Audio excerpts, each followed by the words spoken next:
దేవా, నా హృదయము నిబలముగా ఉన్నది, నేను పాడుతూ స్తుతిగానం చేసేదను. నా ఆత్మ పాడుతూ గానము చేయును. సర్వమండలమా శిఖారం మేలుకొనుడి, నేను మేకువనే లేచెదను. దేవుడు తన పరిశుద్ధ వాక్యం దీవించి ఆశీర్వదించాను. వలన చూడలేకపోయాడు.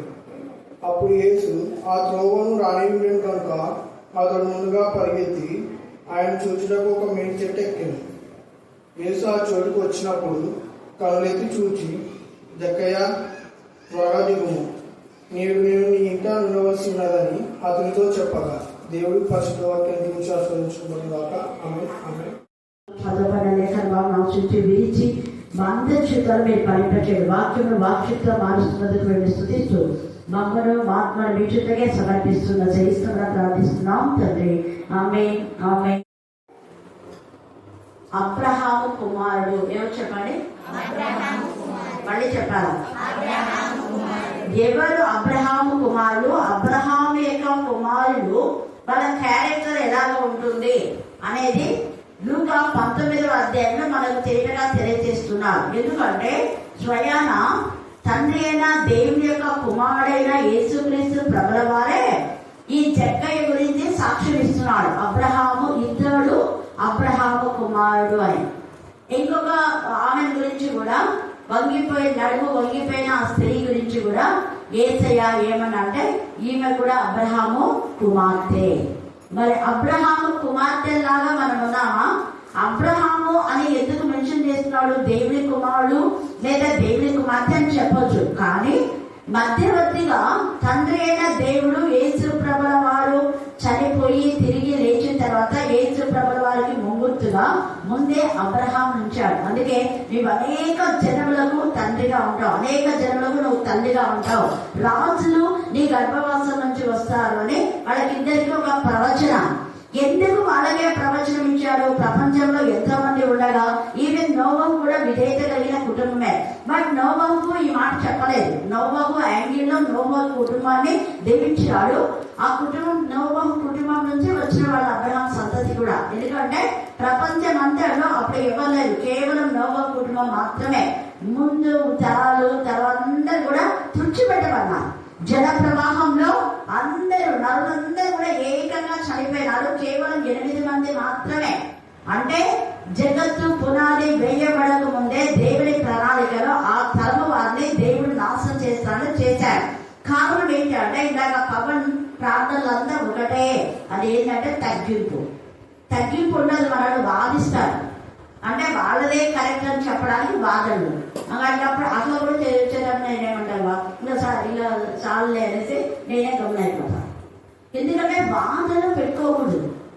తర్వాత ఇక్కడ అబ్రహాం గాని దావీదు గాని వీళ్ళు దేవుడి కుమారుడైన వీరు దేవుడు కానీ దేవుడి పిల్లలు అని చెప్తే ఒక్క మాట కూడా మాట్లాడారు. అలాంటి వాళ్ళే అబ్రహాం కుమారుడు, అబ్రహాం కుమార్తె.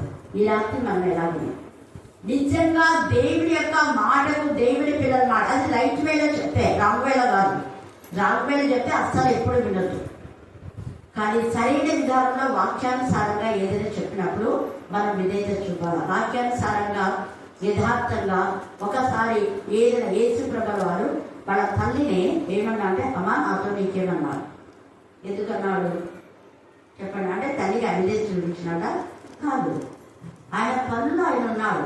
ఇప్పుడు వాళ్ళు కదా తెలిసింది, ఇంకా తెలిసింది అని అక్కడ అర్థం. తల్లి వచ్చేవంటిది ఆయన ద్రాక్షరసం అయిపోయింది, ఫ్యామిలీలో చాలా సఫర్ అవుతున్నారు కాబట్టి ఏదైనా చెయ్యి అన్నట్టు ఆమె మాట్లాడింది. కానీ ఆ మాట చెప్పవలసింది ఎవరు? వాళ్ళు యేసుప్రభుని గుర్తించాల. తల్లికి యేసుప్రభు గురించి తెలిసింది. ఆరాటం అన్నట్టు తల్లిగా ఆరాటం కాబట్టి నాతో నీకేమి అన్నాడే కానీ మళ్ళీ వెంటనే తల్లి విధేయత చూపిస్తున్నాడు. మళ్ళీ ఎదురు చెప్పలేదు. చూడండి, అది దేవుడి కుమారుడైన యేసు ప్రభుల వారే. కానీ మనమైతే ఒక్క మాటకు 10 మాటలు. ఎప్పుడు చూడ ఎదురు చెప్పే విధానంలోనే ఫస్ట్ ఆ నేచర్ మనం పోగొట్టుకోవాలి. అబ్రహాము కుమారుడని చెప్పడానికి లేదా అబ్రహాము కుమార్తె అని చెప్పడానికి వాళ్ళు విధేయత. ఒక్క మాట మాట్లాడకుండా ఏది ప్రభావం ఊరికే లేచిపో అంటే ఎక్కడికి పోలో నేను అడ్రస్ చెప్పాము కదా, అడ్రస్ చెప్పు మనమైతే అన్నాం.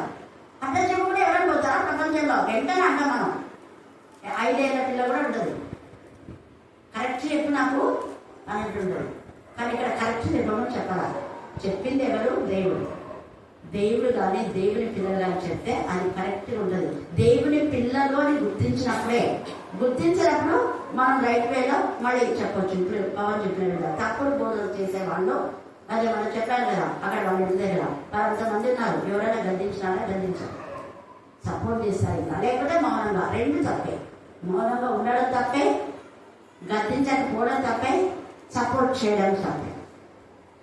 అక్కడ వెంటనే అని పవన్ వాళ్ళ సొంత మేనమామ అయినా కూడా నువ్వు ఇలాంటి బోధ తప్పుడు బోధ అయింది, ఇక్కడ నేను ఉండదు మామయ్య అనేసి అక్కడి నుంచి వచ్చాడు. అది మనతో కూడా తప్పుడు బోధ ఏమని ఇప్పుడు పాస్టర్స్ గురించే ఎంత తేడా. ఎంతమంది విన్నారో లేదా? విన్నారు. ఇది వాళ్ళు ఏదో అనుకున్నా ఏం పర్వాలేదు. ఎందుకంటే స్టేజ్ల మీద నిలబడి పుల్పిట్ అది దేవుని యొక్క ఇది అక్కడ నిలబడి దేవుని కుమారులకు వ్యతిరేకంగా మాట్లాడే వాళ్ళు దేవుడు అస్సలు క్షమించాడు. దేవుని కుమారులకు వ్యతిరేకంగానే మాట్లాడే దేవుని కుమారులు ఏం పాటించాలి? క్రమాన్ని, ఒక క్రమం. పెద్దల మాట, వాళ్ళ మాట, వీళ్ళ మాట ఇవ్వకూడదు. మనం ఒక క్రమాన్ని ఏర్పాటు చేసుకున్నాం. ఏంటంటే ఫ్రైడే ఉపవాస ప్రార్థన అనే క్రమాన్ని ఏర్పాటు చేసుకున్నాక ఎవరు చెప్పినా కూడా ఆ టైంలో పెళ్లి జరగకూడదు. పెళ్లి ముందన జరగాలి, తర్వాత జరగాలి. ఇదిగో ఈ టైంకి ప్రేయర్స్ ఉన్నాయి. లేదా ఇక్కడ ఎవరైనా వాక్యం చెప్తారు, నేను వచ్చి కళ్యాణ మండపంలో పెళ్లి చేస్తా, అందరు కళ్యాణ మండపం రండి చెప్పవచ్చు. అది కూడా ఏం తప్పేం లేదు. ఆల్రెడీ కళ్యాణ మండపం ఉంది కదా, కళ్యాణ మండపంలో మీరు పెళ్లి చేసుకోండి. అక్కడ దాని పేరే కళ్యాణ మండపం. ఇది పరిశుద్ధ మందిరం, ఇది ప్రార్థనా మందిరం. పైగా ఒక నిబంధన చేసుకున్నాం. అది నిజమైన దేవుని కుమారుడైనటువంటి దేవుడి పిల్లలు చేసే అబ్రహాం కుమారులు కుమార్తెలైతే ఇదే మాట చెప్తారు. నేను ఎన్నేళ్ళ నుంచి చెప్తానే ఉన్నా. ఫ్రైడే ప్రేయర్స్ పెట్టినప్పటి నుంచి ఇలాగైతే నేను అసలు వద్దని చెప్పేదాన్ని కూడా అన్నా. అప్పట్లో నేను చెప్పిన ఫ్రైడే మీరు ప్రేయర్ పెడితే నిబంధనకు కట్టుబడండి. ఫస్ట్ ఫ్రైడే ప్రేయర్ నేనే వాక్యం చెప్పినా, ప్రేయర్ చేసినా కానీ చెప్పేవాడు. తర్వాత శవ దినాలు అని అక్కడ రాస్తా ఉండేది. అవి కూడా రాయకూడదని చెప్పినా నేను. మరి ఇప్పుడు రాష్ట్రం లేదు నాకు తెలియదు. అప్పుడు రాసేవాడు ఎవరికి శ్రమ దినాలు? మీకా? ఎవరికి? ఇంకా శ్రమ దినాలు 40 శ్రమ దినాలు అంటే ఏమిటి అర్థం? శ్రమ దినాలు కాదు ఇవి. సిలువ ధ్యాన కూడిక, సిలువ ధ్యానం చేస్తున్నామని లేదా ప్రార్థనా కూడికలు అని చెప్పండి. 40 రోజులు ప్రార్థనా కూడికలు ఉంటాయి. అయిపోయా. అందుకనే మనం ఇక్కడ ఎందుకు అబ్రహాం కుమారుడు అన్న అంటే ఒక్క మాట మారు మాట చెప్పకుండా జక్కయ్య ఎవరు అంటే పెద్ద ఇన్కమ్ ట్యాక్స్ ఆఫీసర్.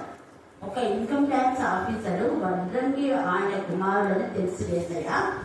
అలాంటి ఏసయ్య జక్కయ్య కిందికి దిగుము అనగానే ఒక్క మాట చెప్పాలి. నేను దిగుతాను, నా ఇష్టం వచ్చినప్పుడు దిగుతా. అది కూడా అన్నా వెంటనే దిగినట్టు చూడండి. అది తగ్గి పడలేదు.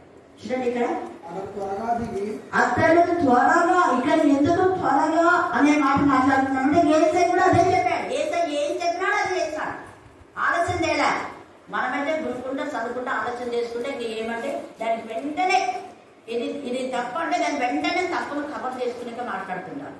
అతిక్రమం దాచిపెట్టేవాడు వర్తిన్నాడు. ఎప్పుడు కవరింగ్ అనేది ఉంటుంది యథార్థంగా. ఇక్కడ జక్కయ్య త్వరగా అంటే నేను పొట్టని తొందరగా ఎట్లా దిగుతా వేసా దిగుతానులే, చెట్టు ఎక్కినాక దిగదు, చెట్టు ఎక్కి దిగాలని దిగుతా. ఏమంత త్వరగా దిగమని అసలు ఆడ ఏసై తెలియదు. ఆవిడ ఏసై ఎవరో అని చూడాలనుకున్నాడు. ఇంకా చూడలే, పొట్టివాడు కాబట్టి చెట్టు ఎక్కినాడు. కానీ ఇక్కడ ఏసై వచ్చి ఏసై ఎవరో అని చూడాలనుకున్నాడు. ఏసైని చూడలేదు. కానీ ఇక్కడ ఏసై వచ్చి జక్కయ్య త్వరగా కింది దిగు అన్నాడు. ఆ స్వరంలోని మాధుర్యం, స్వరంలోని పదలోని నిజాయితీ అది గుర్తించి నిజంగా ఇతనే ఏసై ఉంటాడు అని అనుకున్నాడు. అంతేకాని నువ్వే కదా దిగని. కానీ ముందైతే మనకు తెలియని ఇప్పుడు తెలియని వాడు వస్తే నువ్వే అంటామా లేదా? ఎందుకు నేను అన్నాను కాబట్టి నేనే అంటున్నాను. కలెక్టర్ వచ్చినాడు. ఆయన కలెక్టర్ నాకు తెలియదు. కలెక్టర్ పాటు ఆల్రెడీ ఒక అతను వస్తాడనమాట. అయితే అతను ఇంకా కాళ్ళు ఏదో చేస్తున్నాడో దిగినాడు. ఏమో లేదు, బయటనే ఉన్నాడు. నాకు రూమ్ మధ్యలో ఉంటుంది. బాయ్స్ స్కూల్ తెలుసు కదా, మధ్యలో. బయట అయితే నేను ఒకరిని చూస్తుంది కానీ డైరెక్ట్ అప్పటికే నేను పిల్లలు పర్సన్ కూర్చోండి. ఎప్పుడైనా పరీక్ష అంటే ఒకరికొకరు దూరమే కూర్చోబెట్టలేదు. లైబ్రరీలో కూర్చోబెట్టినా వాళ్ళు ఎగ్జామ్ రాస్తున్నారు. వెంటనే వచ్చినారు అనమాట. బయటకు వచ్చి పేపర్ తీసుకున్నారు. ఒక అబ్బాయి పేపర్ తీసుకొని అది క్వశ్చన్ పేపర్ ఆ క్వశ్చన్ పైన రాస్తుంది కదా, క్వశ్చన్ చదివి దీని ఆన్సర్ చెప్పండి వాడు అట్లా చెప్పేస్తున్నాడు. వాడు చెప్పేస్తున్నాడు నేను ఎవరో పేరెంట్స్ నాకు తెలియదు అసలు కలెక్టర్ అన్న మాట తెలియదు. ఆ తర్వాత మళ్ళీ ఇంకొక అబ్బాయిని చూస్తారు, ఇవన్నీ ఉండే వాళ్ళు వచ్చే వచ్చు అన్నారు. వచ్చిన తర్వాత నాకు తెలియకుండా ఇట్లా చూసి మేడం ఇక్కడ మీరేనా రాసింది బయట అన్నారు. నేను పేరెంట్స్ అనేది అంటే ఇప్పుడు నా క్యాజువల్గానే మాట్లాడినా, విష్ కూడా చేయాలి, తెలియదు కదా నాకు తెలియదు కాబట్టి విష్ కూడా చేయాలి. ఆడ ఏమని రాస్తున్నా అంటే జ్ఞానం ముద్రముగడ్డ చేస్తున్నాను రాస్తాను. జ్ఞానం ముద్రముగడ్డ చేస్తున్నాను అనేది మన బైబిల్ బోర్డు అది. అందుకని నేను రాస్తుంటే నేనే రాస్తున్నానండి అన్నా. సార్ అని తెలియదు కదా, నేనే రాస్తున్నానండి అది అంటే వేరే సర్చ్ దట్ బోర్డ్ అన్నాను. బాగా అనుకున్నాను, ఇంకా అంతా తెలియదు నాకు. అప్పుడు ఏమన్నా in the problems it is the Bible says problems అన్నాను. వాళ్ళు ఇంగ్లీష్ మాట్లాడాలి కాబట్టి వేరే సర్చ్ అన్నారు కాబట్టి నేను కూడా ఇంగ్లీష్లో రెస్పాన్స్ ఇచ్చిన తర్వాత వెంటనే వేరే టీచర్ ఇచ్చింది ఇట్లా అనుకున్నాను. అందులో సార్ నాకు ఐ డోంట్ నో అని చెప్పిన తర్వాత నమస్తే సార్ అన్నా, థ్యాంక్ యూ మా గాడ్ అని అనాలని నేను అనుకున్నా.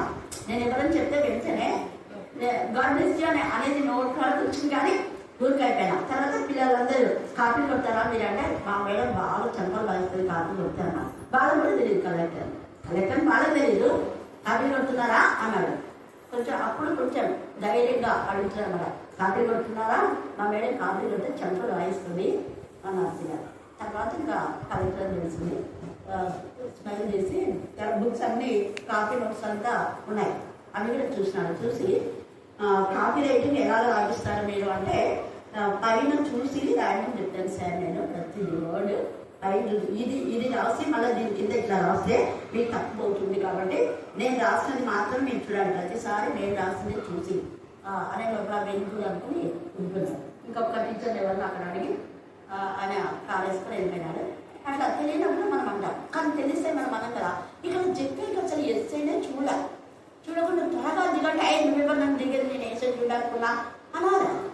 కానీ అన్నది చూడండి, ఎంతైనా త్వరగా దిగు అంటేనే జక్క కూడా ఏం చేసినంట త్వరగా అసలు ఎవరో తెలియదు. నా స్వరంలోని మాధుర్యాన్ని గమనించినాడో ఎవరో తెలియదు.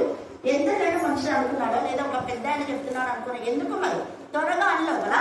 ఈ జక్కయ్య కూడా ఏం చేసినాడు, త్వరగా దిగుము అంటే ఆయన కూడా ఏం చేసినాడంట త్వరగా జక్కయ్య త్వరగా దిగుము అంటే నేను నీ ఇంట ఉండవలసి ఉన్నదని అతనితో చెప్పాలా. నేను ఏసునని చెప్పాలా, ఏం చెప్పాలా. త్వరగా జక్కయ్య అని పేరు పెడితేనే షాక్ అయిపోయినాడు, నా పేరు ఈయనకెట్ట తెలిసింది అంటున్నాడు ఒకటి. తర్వాత ఏమంటున్నాడు అక్కడ, నేను త్వరగా దిగుమని చెప్పి నేను నీ ఇంట ఉండవలసి ఉన్నదని అతనితో చెప్పగా అతను త్వరగా దిగి సంతోషంగా ఆయన చేర్చుకోవాలి. అప్పటికి అర్థమైంది, నేడు నీ ఇంట దిగవాలి, నేను నీ ఇంటికి వస్తున్నాను అంటే అప్పటికి అర్థమైంది, ఒక ఈయననే ఏసై ఉంటాడు అని. ఈ యొక్క రాత్రి కాల సమయంలో దైవజనుడు చెప్పినట్టుగా మనం చేస్తున్నామని చెప్పాను. అలా చేస్తేనే నువ్వు అబ్రహాం కుమార్తెవు కుమారుడు. ఒక్క మాట మాట్లాడలేదు, వెంటనే దిగాడు. నీ ఇంటికి నేను వస్తానే ప్రభా నా ఇంట్లో కొంచెం మంది పోదాంలే ప్రభా, ఇల్లంతా సర్దుకోవాలి, ఎందుకంటే దొంగ దాచుకోవాలా అనేది లేదు. ఇక దిగుమ అంటేనే దిగేసినాడు. తర్వాత చేర్చుకున్న తర్వాత ఏమంటున్నారు, అందరూ అది చూసి ఈయన పాపి అయిన మనుషుని కదా బస చేయ వెళ్ళనని చాలా చదువుకోండి, వాళ్ళంతా చదువుకుంటున్నారు. అప్పుడు జక్కయ్య కూడా ఏమంటున్నాడంట, నిలువబడి కూర్చోలే. యాక్చువల్గా ట్యాక్స్ కలెక్టర్ అంటే కూర్చొని మిగతా వాళ్ళని నిలబెట్టి మాట్లాడతారు, కానీ ఇతను కూడా నిలువబడి ఏమంటున్నాడు చూడండి, ఇదిగో ప్రభువా. అప్పుడు ప్రభు అని ఎంత తగ్గించుకొని ట్యాక్స్ కలెక్టర్ అయినా కూడా, ఒక పెద్ద ఆఫీసర్ అయినా కూడా యేసు ప్రభువును నాకు ప్రభువు అని మెన్షన్ చేస్తున్నాడు. ప్రభువా ఏమంటున్నాడు చూడండి, నా ఆస్తిలో, ఇక్కడ వేరే వాళ్ళదని చెప్పట్లా, నా ఆస్తి సంపాదించిందే, కానీ అది క్రమంగా సంపాదించాడో లేదు తెలీదు. అందుకని ఏమంటాడు, నా ఆస్తిలో సగము బీదలకు ఇచ్చుచున్నాను, నేను ఎవరి యుద్ధనైనను అన్యాయంగా దేనినైనా తీసుకునే ఎడల. దీని అర్థం ఏంటంటే అన్యాయంగా తెలిసిగా తీసుకొని ఉంటాడు. అందుకే ఎవరి దగ్గర ఉన్నా ఒకవేళ అన్యాయంగా తీసుకుంటే వాడు వచ్చి నువ్వు అన్యాయం అని చెప్తే నేను వాడికి ఎంత ఇస్తానంట, 4 వంతలు ఇస్తాను. అంతవరకు చూడండి, అది అబ్రహాము ఎప్పుడు రిసీవింగ్ కాదు కానీ గివింగే. ఇందాక మనీ రోజు మనీ తెచ్చేసింది, అదేందో అమౌంట్ అంతా క్యాల్కులేట్ చేసి ఇంకా 500 మీకు రావాలా కాను చూడండి, నేను దాన్ని పట్టించుకోలేదు. ఇక్కడ ఇతను కూడా ఏం చేస్తున్నాడు, లెక్కలు వేసుకున్నాడు. వేసుకొని ఇది వేరే వాళ్ళదైతే వాళ్ళకి అన్యాయంగా నన్ను మేలు ప్లాన్ చేసినప్పుడు జక్కయ్య 200 చెల్లిస్తానని చెప్పి, నేను వెంటనే ఆమెకు 200 కదమ్మా 400 చెప్పొచ్చు, కానీ అక్కడ టైం లేదు, తర్వాత ఆమె చదువుకొని తెలుసుకుంటుంది. అంటే కొంతమంది వాక్యం తెలిసి కూడా తప్పుడు ప్రార్థన, తప్పుడు వాక్యం చేస్తుంటారు. ఇక్కడ 200 ఉందా 400 ఉందా? మళ్ళీ చెప్పాలా? అదే కలిపి చెప్పేది. ఇక్కడ 400 ఇస్తానంటాడు. నేను ఎవరి దగ్గరైనా అన్యాయంగా, న్యాయంగా కాదు అన్యాయం. మరి మనం ఎంత అన్యాయంగా వేరే వాళ్ళని దోచేస్తుంటాం, ఎంత అన్యాయంగా వేరే వాళ్ళు ఇచ్చిపెడితే ఇచ్చిపెట్టాలే అన్నట్టుకుంటాం. వాళ్ళు వద్దంటే వద్దులేని అలా ఉండవు, వద్దన్నా మీది తీసుకోండి అనేలాగా ఉండాలి. అక్కడ అది చూడండి ఎంత చక్కగా ఇక్కడ జక్కయ్య నిలవబడి, ఇదిగో ప్రభువా నా ఆస్తిలో సగము బీదలకు ఇచ్చుచున్నాను, నేను ఎవరి యుద్ధనైనా అన్యాయంగా దేనినైనా తీసుకునేలా అతనికి 400 మరలా చెల్లించాలని ప్రభుతో చెప్పాను. అందుకని అబ్రహాం కుమారుడైన అబ్రహాము నీ చెప్పుల వారు కూడా వద్దన్నాడు.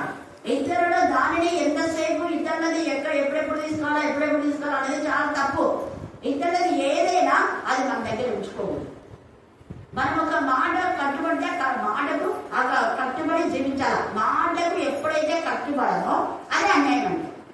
న్యాయంగా కొన్ని నిబంధనలు పెట్టుకుంటారు, కానీ ఆ న్యాయమైన నిబంధనకు కట్టుబడకపోతే అన్యాయమే. దేవుడితో ఎన్నోసార్లు ఎన్ని నిబంధనలు చేసిన నిబంధన మనం మీడామంటే మనం అన్యాయమే చేస్తాడు దేవుడికి. మరి దేవుడికి ఒక విషయం అన్యాయం చేస్తే 400 న్యాయం చేసే వరగా ఉండాలి. ఉన్నామా? 10 నిమిషాలు దేవుడికి టైం లేట్ ఇచ్చామనుకో, ప్రభా నేను అన్యాయంగా 10 నిమిషాలు లేట్కి వచ్చిన ప్రభా, కాబట్టి 40 నిమిషాలు నీకు ఇంకా ఈరోజు టైం ఇస్తా, ఎంత మంచిగా ఉంటుంది. అన్నిలో మనం ఇదే రేషియో ఫాలో కావాలి. ప్రభా ఈరోజు ఆలస్యంగా 5 నిమిషాలు నేను వచ్చినాను, 5 నిమిషాలు నువ్వు లేట్గా పోతే యాజ్ విషయంగా ఏమీ అప్పుడే వస్తా, 5 నిమిషాలు లేట్ అయిందంటే ఊరుకోడు కదా.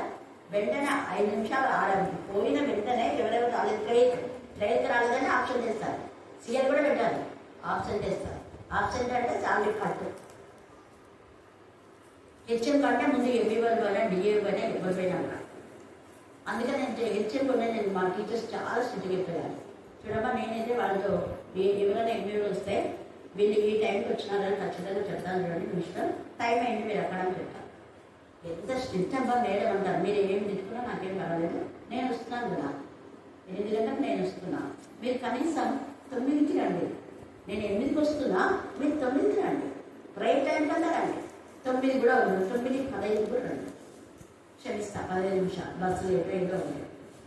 అంతేగాని 10 గంటలకు వచ్చి బ్యాగ్ అలా పడేసి క్యారెట్ తినుకుంటా మాట్లాడుకుంటా క్యారెట్ తిని 10:30కు క్లాస్లోకి పోతే ఇంకా ఎంత 10:30కు పోతే ఇంకా 10 నిమిషాలకు రీసెంట్ బిల్ పెట్టారు కదా, ఇంకా మళ్ళీ దాంట్లో ముచ్చట పెట్టుకొని మళ్ళీ పోయే లోపల ఇంకెప్పుడు పిల్లలకు పాఠాలు పెట్టలేదు.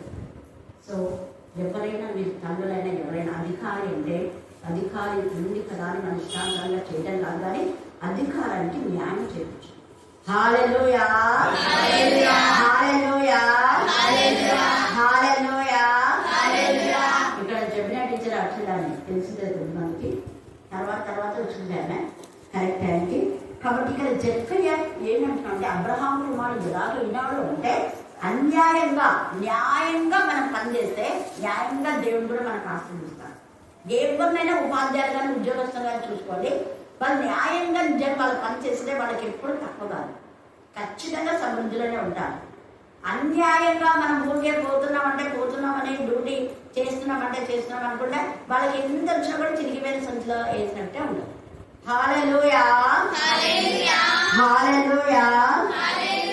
కాబట్టి రాత్రి కాల్సింది మనం నేర్చుకోవలసిన మనం కూడా అబ్రహాము కుమార్తె కావాలంటే న్యాయమైన విధానంలో ఉండాలి. ఒకటి తండ్రి అయిన దేవుడి కుమారుడు అని అతను గుర్తించాడో లేదో తెలియదు, మొత్తానికి దిగమంటనే తను తగ్గించుకున్నాడు. తగ్గింపు స్వభావం మనలో ఉంటే అప్పుడు మన దేవుడు ఇచ్చిస్తాడు. వెంట ఆ తగ్గింపును బట్టే అతనికి ఏమొచ్చిందంటే నేడు త్వరగా దిగుమంటనే దిగుతూ నేను నీ ఇంట నిలవలసింది. ఎంతగా యేసయ్య ఆ ఇంటికి వెళ్ళి పిలవలేదు. ఇక్కడ జక్కయ్య రమ్మని పిలవలా.